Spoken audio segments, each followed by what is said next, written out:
네, 다음 주제로 한번 넘어가 보도록 하겠습니다. 민주당 이야기를 하다 보면 늘 등판하는 분이 있습니다. 한동훈 법무부 장관 이야기인데요. 먼저 준비된 영상 보고 시작하도록 하겠습니다. 한때 조직폭력, 소위 조폭이 문제가 됐고 또 학교폭력, 학폭이 문제가 됐습니다. 그러다 보니까 정부에서 건폭이라고 하는 희한한 말을 만들어서 이 폭력 문제를 내세웠습니다. 그런데 진짜 심각한 폭력은 국가폭력입니다. 지금 이 정권은 국민이 맡긴 권력으로 폭력을 행사하고 있습니다. 국폭정권, 국민이 맡긴 권력으로 국민을 위협하고 국민을 억압하고 이러한 국가폭력 행사는 절대로 역사가 용서하지 않을 것이다 라는 말씀을 드립니다. 국가폭력이라고 그랬나요? 본인 수사 과정에서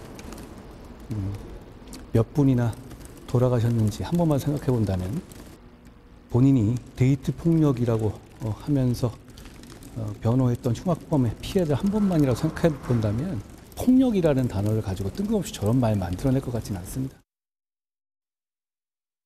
네, 연일 이렇게 설전이 이어지고 있는데요. 사실은 저희가 이따가 또 듣겠지만 이 단어 수위들이 자꾸 올라가고 있거든요. 대변인 어떻게 좀 보시는지. 일단 국민들을 상대로 하는 국민이 보시는 거거든요. 네. 상임위가 됐든 재정무 질문이 됐든 저 개인적으로는 용어 선택도 상당히 중요하다고 봅니다. 설사 이제 그분이 좀 못마땅하더라도 장관이 됐든 국회의원이 됐든 서로가 주고받을 때 국민의 눈높이랄지 국민의 인식을 생각하면은 과격한 용어는 안 쓰는 게 좋은 것 같아요.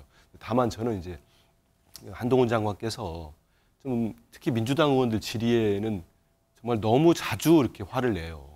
제가 이제 국회에서는 이제 국회 방송 이렇게 열어놓고 이렇게 상임위별로 봅니다. 그러면 네. 법사위 볼 때 보면은 조마조마 제가 현역도 아닌 현역 의원도 아닌 조마조마 할 때가 있어요. 왜냐하면 뭐 이렇게 하나 하면은 참지를 못하세요. 질의가 끝나기도 전에 바로 끼어듭니다. 네. 끼어들어서 막 쏜살같이 말씀도 되게 빠르잖아요. 막 하거든요. 근데 저는 저게 맞나 싶은 생각은 듭니다.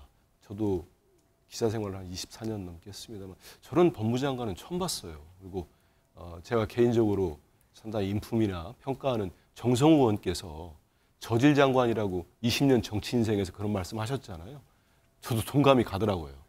저렇게 한동훈 장관이 하시는 거, 물론 그 한동훈 장관을 좋아하시는 분들이랄지 현 정권을 지지하는 열성적인 분들 사이에서는 민주당 의원들 면박 줬다고 또 시원하게 말 막 세게 했다고 칭찬해주고 박수 칠지 몰라도 전체 국민을 생각하신다면은 저는 한동훈 장관이 계속적으로 법무장관 하면서 저렇게 말씀하는 저런 태도나 용어 선택이나 이런 것들이 본인의 정치를 언제 하실지 몰라도 정치적 자산을 스스로 깎아먹고 있다고 봅니다. 스스로 깎아먹는 거예요.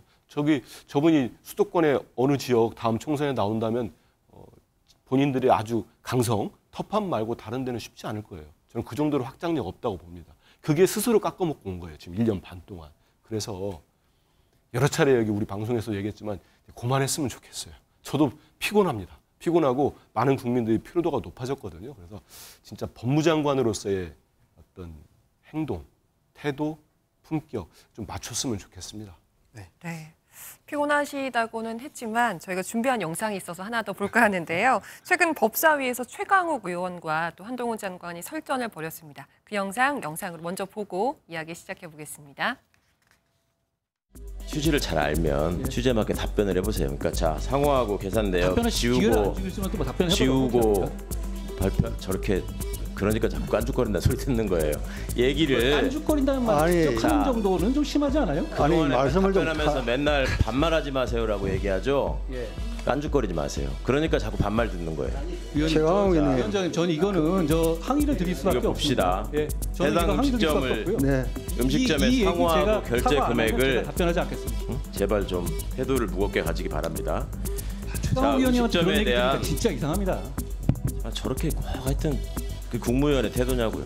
그게 국회의원의 태도입니까? 그럼 국회의원으로서 지금 정부 책임자한테 묻고 있는데 개인적인 감정을 가지고 자꾸 깐족거리는 거 보이니까 갑질하라고 그 자리에 있는 건 아니잖아요. 갑질이 아니라 지금 질문을 하는데 자꾸 딴소리하면서 시간 보내는 거잖아요. 아니 갑질하면서 자기 막말하는 게 그게 권한이 있다는 거예요? 질문합니다. 판결 취지에 따라서. 네, 깐죽거린다, 갑질이냐 이런 식의 대화가 오갔는데 사실 국민 입장에서 보자면 잘잘못을 가리는 게 지금 의미가 있냐 싶은 수준의 너무 수위 높은 단어들이 오가는 것 같아요. 방금 한동훈 장관에 대한 용어 사용에 대해서 한민수 대변인의 지적이 있으셨습니다만 우리 속담에 오는 말이 고와야 가는 말이 곱다라는 게 있잖아요. 지금 저게 아무리 국회 상임이고 국회의원이 질문하는 자리라고는 합니다만 국무위원을 상대로 깐죽거리지 마라는 것은 선을 넘어도 한참 넘은 것이죠. 그러다 보니까 사람이 감정이 있는 건데 가는 말이 곱게 나올 수가 없잖아요. 그러니까 서로 품위를 지키면서 절제된 용어 사용이 이루어져야 되는데 희한하리만큼 더불어민주당의 국회의원들이 한동훈 장관만 만나면 이게 좀 혈압이 올라가는지 용어 사용이 갑자기 거칠어져요. 그러다 보니까 한동훈 장관의 태도도 그에 상응하는 만큼 또 올라갈 수밖에 없죠. 근데 저거는 지양해야 되는 태도 아닌가 싶어요. 하여튼 한동훈 장관이 화가 나더라도 계속 참을 수 있어야 더 큰 정치인이 되지 않을까 싶습니다. 네. 화가 나는 건 이해를 하죠. 이렇게 연일 민주당 의원들과 설전을 벌이고 있다 보니까 벌써 정치 행보 시작한 거 아니냐 이런 얘기도 있더라고요. 어떻게 보세요? 검찰을 나와서 법무부 장관 되는 순간부터 사실상 이미 정치인이다. 이게 이제 일반적인 여의도에서 평가입니다. 사실은 이제 우리가 전 정권에서 문재인 정부의 시절에 법무장관을 했던 분들이 있어요. 박범계 장관 또 추미애 장관. 당시에 검찰과 설전을 벌였잖아요.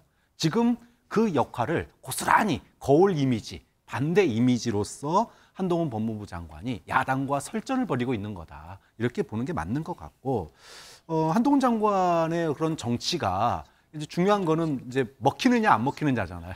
그래서 이게 이제 총선용으로 풀릴 거냐 아니면은 그 다음 어떤 지방선거로 풀릴 거냐 이것만 이제 선택의 문제만 남았다. 한동훈 장관이 결국은 출마해서 정치인으로 변신할 거다라고 하는 거는 사실 기정사실화 아니냐 이렇게 보는 것 같아요. 네.